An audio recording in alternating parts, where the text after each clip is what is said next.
السلام عليكم ورحمة الله وبركاته. ازيكم يا كابتن؟ عامل ايه؟ بتكونوا بخير؟ عايز تسعد علينا عليكم طبعا. مش هقول لك بقى تعمل لايك واشتراك والحاجات دي، عشان عايزين نبدأ بسرعة كده، واقول لك على افضل 10 انميات تتفرج عليهم وانت بتعيد كده، يعني اول وتاني وتالت يوم عيد بإذن الله. وما تنسوش تذاكروا عشان الامتحانات دخلت خلاص، فمن غير ما نطول فلنبدأ.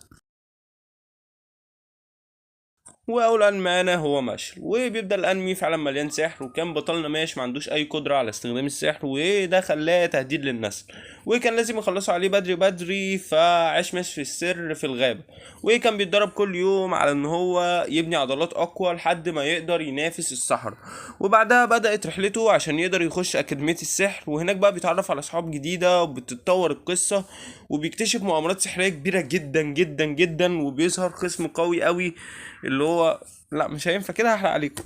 المهم اللي هو كان عايز يعرف غموض وقوة ماش، فبيتكتف ماش بقى مع صحابه عشان يواجهوا التحديات وقوة الصداقة والكلام ده كله احنا عارفينه. وبيكمل ماش رحلته عشان يكتشف ان هو شايل مسؤولية كبيرة جدا جدا ليها علاقة في عالم توازن العالم السحري. ده كده كان اول انمي اتفرجوا عليه، جامد قوي. ماشي اللي ما اتفرجش على الجزء التاني ففايته كتير بصراحة. وتاني انمي معانا هو طوكيو غول، وبتتكلم قصة الانمي عن كانيكي، كان طالب جامعي طلع حي من حادثة غريبة قوي قوي قوي، معرفش طلع منها حي ازاي. وكان معاه بنت اسمها ريزي، كان خارج معاه في ديت والعياذ بالله. ايه ده؟ وبعد كده بتعرف انها من الغيلان، وبينتقل كانيكي للمستشفى بعد فترة وبيتعافى، وما كانش يعرف ان هو عمل عملية جراحية حولته لنص غول ونص انسان. ودي كانت الصدمة حرفيا، لان هما نقلوا ليه اعضاء من ريزي علشان يعيش حرفيا، وريزي ماتت طبعا. وزي باقي الغيلان لازم ياكل لحم بشر عشان يكون حي، فما كانش لاقي حد يساعده خالص، لحد ما ساعدته مجموعة كده. يعني هفهمكم انا الموضوع عاميا. عاملين قهوة، تمام، اسمها قهوة الغيلان. ودي بقى ايه، بتبدأ تعلمه ازاي يتأقلم مع الوضع الجديد، باعتباره اصلا نص بشري ونص غول يعني.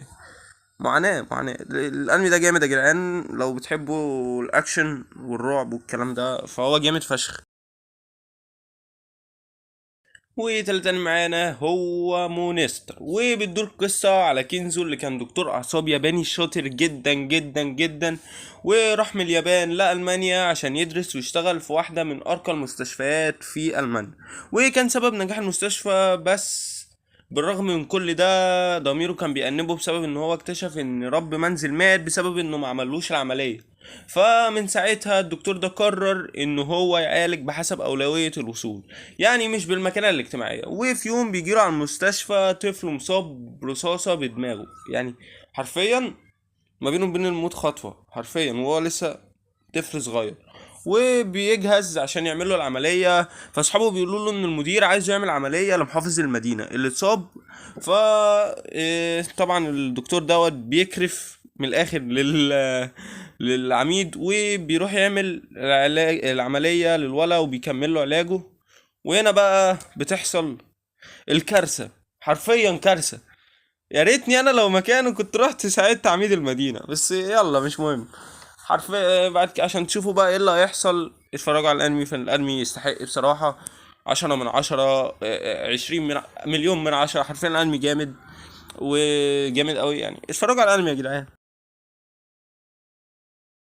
والانمي بعد كده معانا هو طوكيو ريفنجرز، واللي بتدور قصته على تاكيميتشي اللي كان عايش بلا هدف، عنده 26 سنة ملهوش أي هدف في الحياة، لحد ما بيعرف إن صاحبته من المدرسة المتوسطة اللي هي المرحلة الإعدادية، وهي وأخوها اتقتلوا في حادثة، واللي كان سبب عصابة طوكيو مانجي.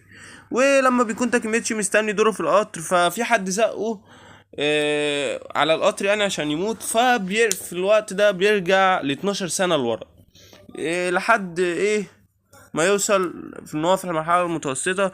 وبيفتكر بقى القوة مع مانجيرو سانو اللي هو زعيم عصابة طوكيو مانجي. وبعدها بنقابل بناوتو اللي هو اخو صاحبته، اللي هو هيموت بعد 12 سنة مع صاحبته، واللي هو اصلا حرفيا بيرجع للزمن بتاعه بقى الاصلي صدفة. لما بيسلم على اخت صاحبته من الاخر، وبيكتشف بقى ان هو بقى محقق شرطة، وان مفتاح الرجوع بالزمن ان هو يسلم على ناوتو.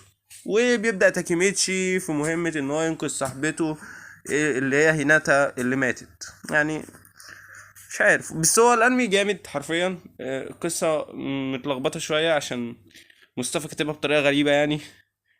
هيناتا عم مصطفى، ده الهاشتاج بتاعنا لمدة سنتين تلاتة. اللي بعده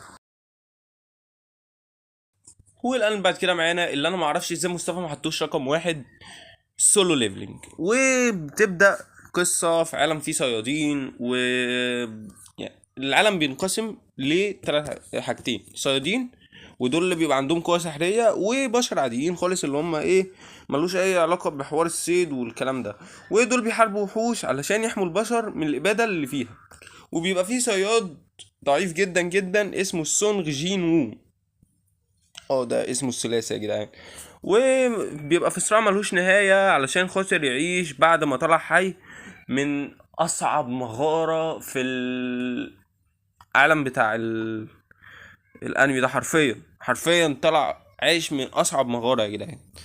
ف طلع حي من زنزانة قوية طبعا، وبيتم اختياره من برنامج غامض اللي هو زي نظام اللعبة مثلا، وبيديله قدرة نادرة جدا، وبيكون قدامه فايتات كتير فاحت مع البشر بقى والوحوش، وقتل له اتنين هنا واتنين. المهم يا جدعان، انت لو متفرجتش على سول ليفلينج فانت حرفيا فايتك كتير، لان الانمي طرش طرش طرش. والان بعد كده معانا هو بلو لوك، وبيدور الانمي على يويتشي اللي كان حلمه اللي هو ايساغي يا جدعان، اللي كان حلمه ان هو يبقى لعيب كرة محترف جدا. وبعد ما اليابان بتخسر في كاس العالم 2018 بيعين الاتحاد الياباني مدرب غامض جدا وغريب علشان يحقق لهم حلمهم بقى ويكسبوا كاس العالم. وكان بيقوم المدرب ده ان اليابان ناقصها مهاجم هداف، فبيعمل منشأة كده شبه السجن وبيسميها بلو لوك، بيعزل فيها 300 مهاجم موهوب، وبيفضلوا بقى يتنافسوا ضد بعض عشان يصفي مهاجم واحد بس يكون مهاجم المنتخب الاول. وطبعا كل ال 299 لاعب التانيين مش هيخشوا المنتخب الاول الياباني خالص. ماشي حلو، الانمي جامد يا جدعان، انا مستني منه الجزء التاني على النار. رساله الاستوديو بتاع انمي بلو لوك، يا ريت تنجزنا في فيلم ناجي والحلقات بتاعت الموسم الجديد يعني. والان بعد كده معانا انا مش عارف اسمه، بس هو انمي روما، ده اللي انا مسميه. حتى اول فيديو خالص في القناه هتلاقيني كنت بقول لك روما كنت في مدرسه الشياطين. فماشي، بتدور بقى قصته على روما اللي بيتباع لشيطان، فبياخدوا بقى الشيطان لعالم الشياطين وبيدخلوا مدرسه وبيهتم بيه بقى، وهناك بيقابل تحديات كتير. وطبعا كان لازم يخفي هويته كانسان طبعا عشان ما يموتش هناك، فاهمني؟ اتفرجوا على الانمي ده جامد يا جدعان والله العظيم، انا مستني الموسم الرابع يعني. بيس. والان بعد كده معانا هو الدكتور ستون، وبتدور احداث القصه على سينكو اللي هو كان عضو في نادي العلوم وكان بيحب العلم جدا جدا جدا. وبيقولوا اصحابه تايجو ان هو يعترف بحبه لصاحبته. ايوه يا عم ربنا يسهل لك. ولما بقى خلاص هيعترف لها بحبه بيظهر نور جامد في السماء. لا اكيد انا ما حسدتوش يا جدعان، اكيد لا. والضوء دوت حول اي انسان لطوبة حرفيا. بس الغريب بقى ان تايجو لما صحى كده فكان لسه حي. وبقى ايه يا ترى ايه اللي هيحصل معاه؟ ده اللي هتعرفوه لما تتفرجوا على الانمي. واللي بعد كده معانا هو او اشي، وبيتكلم انمي عن او اللي كان لعيب كوره جامد قوي قوي قوي وشاب طموح جدا في بلد منعزله، وكان حلمه ان هو يخش مدرسه ثانوي فيها نادي كويس. وبس للاسف بقى زي ما احنا عارفين وانتوا عارفين والناس عارفين، هو كان سبب خساره ماتش حاسم لفرقته، وطبعا طلعوا من البطوله بالسبب ده. بس مع كل ده لفت انتباه حد مهم جدا في طوكيو. معلش لازم تروح تتفرجوا على الانمي ده، الانمي ده جامد يا جدعان. معرفش انتوا ازاي عايشين من غير ما تتفرجوا عليه.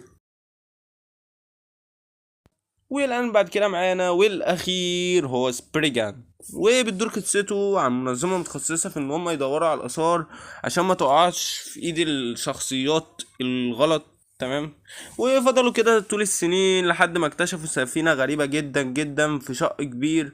ولما اكتشفوها من قريب فعرفوا ان السفينة دي سفينة نوح عليه السلام اللي انقذ بيها البشرية، وبيفكروا ان هي فيها قوة غامضة.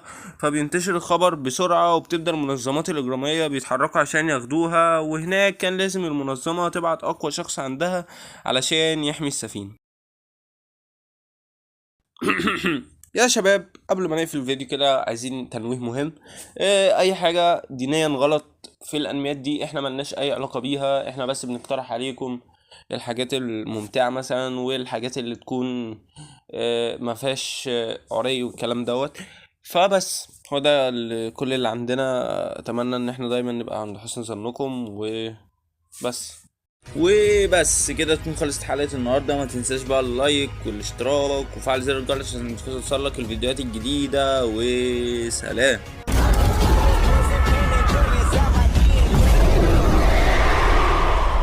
神羅転生